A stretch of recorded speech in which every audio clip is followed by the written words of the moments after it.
நீங்கள் தொடர்ந்து இந்த சேனலை பார்த்து யூஸ் பண்ணிக்கணும் அப்படின்னா இந்த சேனலை சப்ஸ்கிரைப் பண்ணுங்கள், பெல் பட்டன் ப்ரெஸ் பண்ணுங்கள், உங்கள் ஃப்ரெண்ட்ஸ் கிட்ட ஷேர் பண்ணுங்கள். அதில் ஏதாவது உங்களுக்கு கமெண்ட்ஸ் தெரிவிக்கணும்னா கமெண்ட்ஸ் பாக்ஸில் போடுங்க. தேங்க்யூ ஃபார் வாட்சிங். ஹாய் ஃப்ரெண்ட்ஸ், நிறைய பேருக்கு இந்த ஆர்ம்ஹோல் வந்து எப்படி மெஷர் பண்ணி கட் பண்ணி அதை வந்து அட்டாச் பண்ணுறது அப்படிங்கிறதுல வந்து நிறைய டவுட் இருக்குது. இது வந்து நம்ம நார்மல் கட்டிங் ப்ளவுஸ் தான். இப்போ இதுக்கு வந்து நம்ம எப்படி ஆர்ம்ஹோல் வந்து நம்ம மார்க் பண்ணி யூஸ்வலாக எப்படி கட் பண்ணுவோமோ அதே மாதிரி நீங்கள் பாக்ஸ் போட்டு மார்க் பண்ணிக்கோங்க. மேலே வந்து 2 இன்ச்சு நான் மார்க் பண்ணுறேன். அதே மாதிரி சைடில் வந்து நம்ம செஸ்ட் ரவுண்டில் இருந்து ஒரு 1/2 இன்ச்சு மார்க் பண்ணுறேன். சென்டரில் வந்து ஒரு 1.25 அல்லது 1.5 இன்ச்சு அந்த அளவுக்கு நீங்கள் மார்க் பண்ணிக்கோங்க. நெக்கு அகலமாக இருந்தால் 1.5 வச்சுக்கோங்க, ஏன்னா இன்னும் கொஞ்சம் டெப்த்தாக நமக்கு வேணும். நார்மலான நெக்காக இருந்தால் நீங்கள் யூஸ்வலாக எப்பவும் போடுற மாதிரி வச்சுக்கோங்க. அப்போ வந்து 1.25 வச்சுக்கலாம்.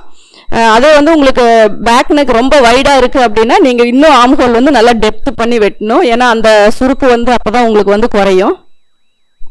இப்போ இது வந்து நம்ம ஆர்ம்ஹோல் மெஷர் பண்ணி பார்த்துக்கலாம். எப்போவுமே நம்ம எடுத்திருக்க ஆர்ம்ஹோல் வந்து ஒரு 7.5 இன்ச்சு, அதாவது 15 இன்ச்சு நம்ம ரெண்டாக பிரிக்கும் போது 7.5 இன்ச்சு வரும். அப்போ நீங்கள் வந்து இதை மெஷர் பண்ணி பார்க்கும்போது ஷோல்டர் ஸ்டிச்சிங்க்கு 1/2 இன்ச்சு போயிடுச்சுன்னா மீதி வந்து ஒரு 7.25 இன்ச்சு வர்ற மாதிரி வந்தால் உங்களுக்கு தைக்கும் போது எக்ஸ்பெண்ட் ஆகும். அதனால் அந்த 7.25 இன்ச்சு வர்ற மாதிரி நீங்கள் அதை வந்து மார்க் பண்ணிக்கோங்க. அதுக்கு தகுந்த மாதிரி நம்ம ஸ்லீவ் வந்து அந்த ஆர்ம்ஹோல் ரவுண்டை வச்சு நம்ம ஸ்லீவ் வந்து கட் பண்ணலாம். ஸ்லீவோடைய நீளம், அதே மாதிரி அது கூட எவ்வளோ இன்ச்சு நம்ம ஆட் பண்ணோம் அப்படிங்கிறது எல்லாமே உங்களுக்கு வந்து தெரியும். எப்படி ஃபோல்டிங் பண்ணுறோம், ஸ்ட்ரெயிட் வைஸ் தான் மேக்ஸிமம் வேணும், ஏன்னா கிராஸ் வைஸ் போட்டால் உங்களுக்கு கை வந்து இறுக்கி பிடிக்கிற மாதிரி இருக்கும். அதனால் எப்போவுமே நீங்கள் மேக்ஸிமம் ஸ்ட்ரெயிட் வைஸ் போடுங்க கிளாத்து, அந்த செல்வேஜ் வர மாதிரி.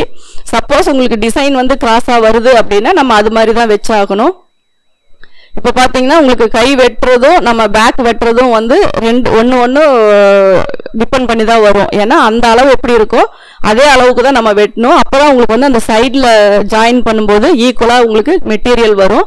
அதனால் நீங்கள் மெட்டீரியல் போதுமான்னு செக் பண்ணும்போது நீங்கள் வந்துட்டு அந்த பேக்கில் வந்து எவ்வளோ உங்களுக்கு இருக்கோ அந்த அளவுக்கு தகுந்த மாதிரி நீங்கள் மெட்டீரியல் எடுத்துக்கோங்க.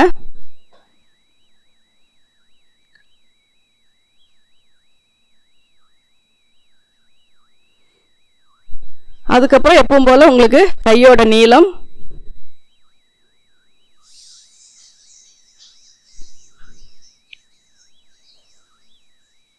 ஆறு இன்ச்சு வரும்போது உங்களுக்கு மேலே 5.5 இன்ச்சு, மேலே ஒரு 1/2 இன்ச்சு வச்சு நம்ம 6.5 இன்ச்சு மார்க் பண்ணுறோம். ஆனால் நமக்கு கையோட நீளம் வந்து உங்களுக்கு இப்போ 5 இன்ச்சு தான் வரும்.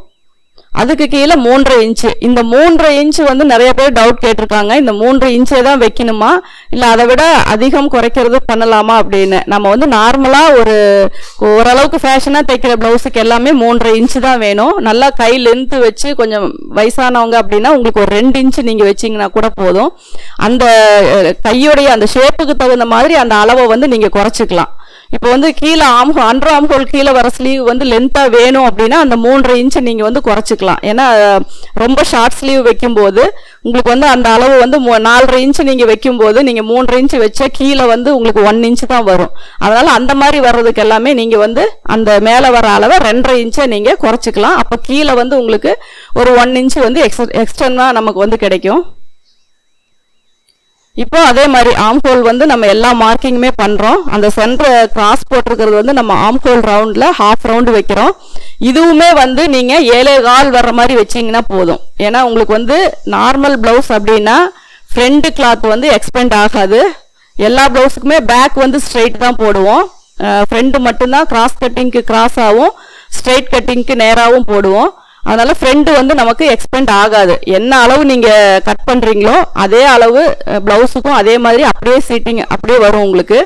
அதனால் நீங்கள் வந்து 7.25 மட்டும் வச்சு நீங்கள் கட் பண்ணுங்கள். நார்மல் ப்ளவுஸ் அப்படிங்கும்போது ஆர்ம்ஹோல் வந்து ரொம்ப டெப்த்தாக கட் பண்ணிங்கன்னா உங்களுக்கு வந்து அந்த கிளாத் வந்து எக்ஸஸாக வரும். அந்த 2 நாச்சும் வந்து ஈவனாக உங்களுக்கு வந்து ஒரே இடத்துல சீட்டிங் ஆகாது. அதனால் கிராஸ் கட்டிங்க்கு வந்து டெப்த் அதிகமாக வெட்டலாம். நார்மல் கட்டிங் நேர் கட்டிங்க்கு வந்து டெப்த் வந்து ரொம்ப அதிகமாக வெட்டக்கூடாது. அப்படி வெட்டினீங்க அப்படின்னாவே இந்த துணி எக்ஸ்பெண்ட் ஆகும். உங்களுக்கு ப்ளவுஸில் இருக்க ஃப்ரண்ட் போர்ஷன் வந்து அந்த ஆர்ம்ஹோல் எக்ஸ்பெண்ட் ஆகாது. அப்போ வந்து ரெண்டுக்குமே உங்களுக்கு வேரியேஷன் வரும். அதனால் என்ன கட்டிங் போடுறோம், என்ன மெட்டீரியல் போடுறோம் அப்படிங்கிறதுக்கு தகுந்த மாதிரி தான் நீங்கள் உங்களுடைய கட்டிங்கையும் அந்த சின்ன சின்ன அட்ஜஸ்ட்மெண்ட் எல்லாமே நீங்கள் அதில் மாற்றிக்கணும். இப்போ பார்த்தீங்கன்னா நம்ம ஃப்ரண்ட்டுக்கு வந்து நம்ம எப்பவும் போல் ஆம்ஹோல் பேக்கு பேஸ் பண்ணி ஃப்ரண்ட் ஆம்ஹோல் கட் பண்ணுறோம். இதுலேயுமே நம்ம எல்லா நாச்சஸும் இதெல்லாமே போட்டுட்டு யூஸ்வலாக பார்த்தீங்கன்னா அளந்து பார்த்தீங்கன்னா இதுலேயும் உங்களுக்கு 7.25 வரணும். உங்களுடைய ஸ்லீவில் ஆம்ஹோல் வெட்டுறதுலையும் 7.25 வரணும். அதே மாதிரி ஃப்ரண்ட் போர்ஷனில் வெட்டுற ஆம்ஹோலும் ரொம்ப டெப்த் பண்ணக்கூடாது. நார்மல் ப்ளவுஸுக்கு கிராஸ் கட்டிங்க்கு எல்லாமே வந்து உங்களுக்கு அதிகமாக வெட்டுவீங்க. நார்மலுக்கு வந்து டாட் முதல் கொண்டு அந்த ஆம்ஹோல் டெப்த்து இது எல்லாமே வந்து நீங்கள் நார்மலாக இருக்கிறத விட நீங்கள் அளவு வந்து குறைச்சிக்கணும். அதே மாதிரி இந்த ஆம்ஹோல்குள்ள டாட் பிடிக்கிறதுமே வந்து உங்களுக்கு வந்து அது வந்து கரெக்டாக தான் பிடிக்கணும். ரொம்ப சேர்த்தி பிடிச்சிங்கன்னா உங்களுக்கு அந்த பட்டியிலிருந்து அந்த வித்தியாசம் வந்து நல்லாவே தெரியும். அதனால் நீங்கள் அந்த அளவு டாட் பிடிக்கிறதுமே வந்து 4 இன்ச் அந்த ஒரு குதிரை அளவுக்கு, அதாவது ஒரு சிங்கிள் அந்த கைடு அளவுக்கு நீங்கள் அந்த ஃபோல்டு பண்ணி டாட் பிடிச்சிங்கன்னா போதும். அதுக்கு மேலே துணியை வந்து இழுக்காமல் அப்படியே லைட்டாக அந்த லூஸ் விட்டு விட்டு அந்த ஷேப்லேயே வச்சு 1/2 இன்ச்சுக்கு நம்ம தையல் போடணும். ஏன்னா லைனிங் ப்ளவுஸ் தைக்கிறத விட நார்மல் ப்ளவுஸ் தைக்கிறதுல தான் ரிஸ்க் அதிகம். ஏன்னா கொஞ்சம் இழுத்தீங்கனாலும் உங்களுக்கு வந்து கிளாத் வந்து கிராஸ் கட்டிங்கெல்லாம் நல்லாவே எக்ஸ்பெண்ட் ஆகும். அந்த மாதிரி வரும்போது நீங்கள் வந்து ஏற்கனவே இந்த சாரீக்கெல்லாம் நம்ம ஓரம் அடிக்கும்போது எப்படி ஒரு தையல் போட்டுட்டா அந்த துணி வந்து நமக்கு ஃபோல்டிங் வந்து ஈஸியாக வருதோ அதே மெத்தடில் ஒரு ஸ்டிச்சு போட்டுக்கோங்க. அதுக்கப்புறம் நீங்கள் நெக் பீஸ் வச்சிங்கன்னா உங்களுக்கு வந்து ரொம்ப ஈஸியாக வரும். இப்போ பார்த்தீங்கன்னா இதில் இருக்க எல்லா நாச்சுமே கரெக்டாக அந்தந்த இடத்துல சீட்டிங். ஏன்னா நம்ம கொஞ்சம் எவ்வளோ எக்ஸ்பீரியன்ஸ் ஆனவங்களா இருந்தாலும் கொஞ்சம் கவனக்குறைவாக வெட்டணும் அப்படின்னா பரவாயில்ல, தைக்கும்போது அட்ஜஸ்ட் பண்ணிக்கலான்னு வெட்டினோம்னா அந்த சின்ன சின்ன அட்ஜஸ்ட்மெண்ட் நம்ம பண்ண வேண்டி வரும். ஆனால் அதுவே இன்னொரு தடவை நம்ம ஆம்ஹோல் எவ்வளோ வச்சுருக்கோம், இங்கே எவ்வளோ வைக்கணும் அப்படின்னு யோசித்து நம்ம அதை கட் பண்ணோம்னா உங்களுக்கு எல்லா அந்த நாச்சஸுமே ஈவனாக ஒரே இடத்துல நீட்டாக வரும். அதனால் நம்ம அதை வெட்டும்போது நம்ம கரெக்டாக எல்லாமே பர்ஃபெக்டாக வரணும் அப்படின்னா அந்த எல்லாத்தையுமே நம்ம ஒரு தடவைக்கு 2 தடவை செக் பண்ணி கட் பண்ணணும். இப்போ பார்த்தீங்கன்னா நமக்கு சென்ட்ரு நாச்சும் அந்த இடத்துல ஈக்குவல் ஆயிடுச்சு, ஃப்ரண்ட்டு பேக்கு நாச்சும் அந்தந்த இடத்துல சீட்டிங் ஆயிடுச்சு. இப்போ வந்து அதை டபுள் ஸ்டிச் போட்டு நம்ம ஸ்லிப்லாக் வேணும் அப்படின்னா வைட் நெக்காக இருந்தால் ஸ்லிப்லாக் வச்சுக்கோங்க. அதுக்கப்புறம் நம்ம ஜாயின் பண்ணுறோம். இடுப்பு ஜாயிண்ட்டும் கை ஜாயிண்ட்டும் நம்ம நீடில் மார்க் போட்டிருக்கோம். அந்த அளவை வந்து நம்ம ஃபஸ்ட்டு எப்பவும் போல் செக் பண்ணி இடுப்பு சுற்றளவு, ஆனால் நார்மல் ப்ளவுஸ் அப்படிங்கும்போது உங்களுக்கு நார்மலாக நீங்கள் எடுக்கிற அளவை விட நீங்கள் அளந்து பார்க்கும்போது ஒரு 1/2 இன்ச்சாவது எக்ஸ்பெண்ட் ஆகும். அதனால் அதுக்கப்புறம் அதையும் நீங்கள் கரெக்டாக அட்ஜஸ்ட் பண்ணிவிட்டு நீங்கள் வந்து அதை ஈவனாக 3 ஸ்டிச்சு போட்டு அதை வந்து கரெக்ட் பண்ணிக்கோங்க. இந்த எல்லா அளவுமே உங்களுக்கு பர்ஃபெக்டாக மேட்ச் ஆச்சு அப்படின்னா நீங்கள் போடும்போது கண்டிப்பாக அது வந்து ஃபிட்டிங்கும் உங்களுக்கு அதுக்கு தகுந்த மாதிரி கரெக்டாக தான் வரும். அதனால் எந்த இதுலேயுமே அட்ஜஸ்ட்மெண்ட் பண்ணாமல் கரெக்டாக அந்தந்த கட்டிங் வந்து துணிக்கு தகுந்த மாதிரி, அதாவது எந்தெந்த இடத்துல நம்ம சீட்டிங் பண்ணுறோமோ அந்த கிளாத்துக்கு வந்து இது கரெக்டாக மேட்சிங்காக நம்ம கட் பண்ணியிருக்கோமா, நாச் போட்டிருக்கோமான்னு நீங்கள் செக் பண்ணி ஒவ்வொன்றுமே நீங்கள் நாச்சஸ் போட்டு ஸ்டிச் பண்ணிங்கன்னா உங்களுக்கு ஆட்டோமேட்டிக்காக எல்லாமே வந்து பர்ஃபெக்டாக வரும். நம்ம மெஷர் பண்ணுற டேப்பில் கூட நமக்கு வித்தியாசம் வரும். கட்டிங்க்கு ஒரு டேப்பும் நம்ம ஸ்டிச்சிங்க்கு ஒரு டேப்பும் யூஸ் பண்ணிங்கன்னா கூட அதில் வித்தியாசம் தெரியும். அதனால் மேக்ஸிமம் எல்லாத்துக்கும் ஒரே டேப்பே யூஸ் பண்ணுங்கள். சின்ன சின்ன, ஏன்னா நார்மல் ப்ளவுஸுக்கெல்லாம் ஒரு சின்னதாக வர ஒரு 1/4 இன்ச்சு தான் நமக்கு வந்து ரொம்ப லூஸ் மாதிரி தெரியும். அதனால் அதுக்கு தகுந்த மாதிரி அந்த இது எல்லாத்தையுமே நீங்கள் கரெக்ட் பண்ணிக்கோங்க. இப்போ பார்த்தீங்கன்னா கையுடைய கை சுற்றளவுக்கு வந்து நீடில் மார்க் போட்டிருக்கோம். கை சுற்றளவு வந்து மாறாது, ஏன்னா உங்களுக்கு அதில் வேறு எந்த ஜாயிண்ட்டுமே கிடையாது. அதனால் நீங்கள் எப்படி மெஷர் பண்ணியிருக்கீங்களோ அந்த அளவுக்கு வந்து லூஸ் வேணுமா டைட் வேணுமா அப்படிங்கிறத நீங்கள் டிசைட் பண்ணிக்கோங்க.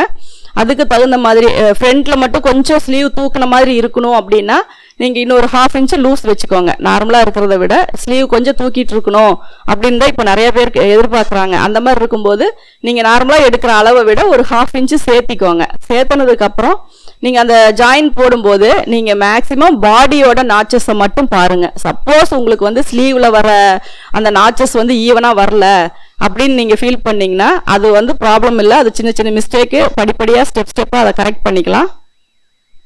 ஆனால் நீங்கள் செஸ்ட்டு வந்து ஜாயின் பண்ணும்போது நீங்கள் எப்போவுமே பண்ண வேண்டியது நமக்கு வந்து செஸ்ட் ரவுண்டில் இருக்கிற ஆர்ம்ஹோல் 2மே ஈக்குவலாக வரணும்.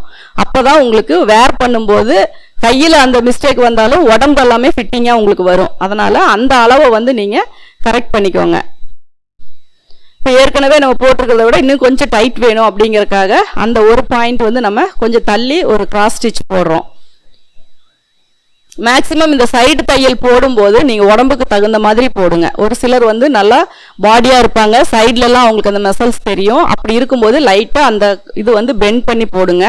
லீனாக இருக்காங்க அப்படின்னா நீங்கள் கரெக்டாக ஸ்ட்ரெயிட் பண்ணி உள்பக்கம் வளைச்சு லைட்டாக வளைச்சு போடுங்க. அந்த மாதிரி சின்ன சின்ன அட்ஜஸ்ட்மெண்ட் வந்து நீங்கள் தைக்கும் போதும் பண்ணினீங்கன்னா அது ஃபிட்டிங்கு, இந்த ஷோல்டர் லூஸு இதெல்லாமே வராமல் கரெக்டாக இருக்கும். ஏன்னா சைடு வந்து எல்லாத்துக்குமே ஒரே மாதிரி ஷேப் வராது. ஒரு சிலருக்கு நல்லா பேக்கில் இருக்கிற மசில்ஸு, ஃப்ரண்ட்டில் இருக்க மசில்ஸ் எல்லாம் சேர்ந்து சைடில் வந்து ரொம்ப ஒரு மாதிரி இதாக இருக்கிற மாதிரி இருக்கும். அந்த மாதிரி இருக்கவங்களுக்கெல்லாம் நீங்கள் லைட்டாக ஒரு கேர்வ் லைன் கொடுத்து அவுட்டரில் கேர்வ் பண்ணிக்கலாம். லீனாக இருக்கவங்களுக்கு உள்பக்கம் வந்து நம்ம வந்து அந்த லைனை வந்து கொஞ்சம் உள்பக்கம் பெண்ட் பண்ணிக்கலாம். அந்த மாதிரி ஒரு அட்ஜஸ்ட்மெண்ட் எல்லாமே நீங்கள் அவங்க வேர் பண்ணுறவங்கள பொறுத்து நீங்கள் சின்ன சின்ன அட்ஜஸ்ட்மெண்ட் வந்து பண்ணிக்கணும். இப்போ பார்த்தீங்கன்னா நமக்கு இந்த 3 இதுதான் இதில் வந்து ரொம்ப இம்பார்ட்டன்ட். அதாவது ஸ்லீவும் வந்து ஈவனாக இருக்கணும், கீழே வெயிஸ்ட்டும் ஈவனாக இருக்கணும், அதே மாதிரி ஆம்ஹோலில் போடுற அந்த தையலுமே வந்து உங்களுக்கு ஈவனாக இருக்கணும். இது மாதிரி இருந்தால் உங்களுக்கு ஆம்ஹோல்லையும் ட்ரபிள் வராது.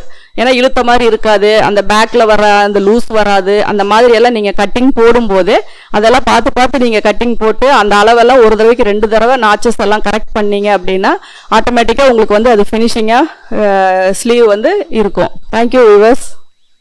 நீங்கள் தொடர்ந்து இந்த சேனலை பார்த்து யூஸ் பண்ணிக்கணும் அப்படின்னா இந்த சேனலை சப்ஸ்கிரைப் பண்ணுங்க, பெல் பட்டன் ப்ரெஸ் பண்ணுங்க, உங்க ஃப்ரெண்ட்ஸ் கிட்ட ஷேர் பண்ணுங்க. அதில் ஏதாவது உங்களுக்கு கமெண்ட்ஸ் தெரிவிக்கணும்னா கமெண்ட்ஸ் பாக்ஸில் போடுங்க. தேங்க்யூ ஃபார் வாட்சிங்.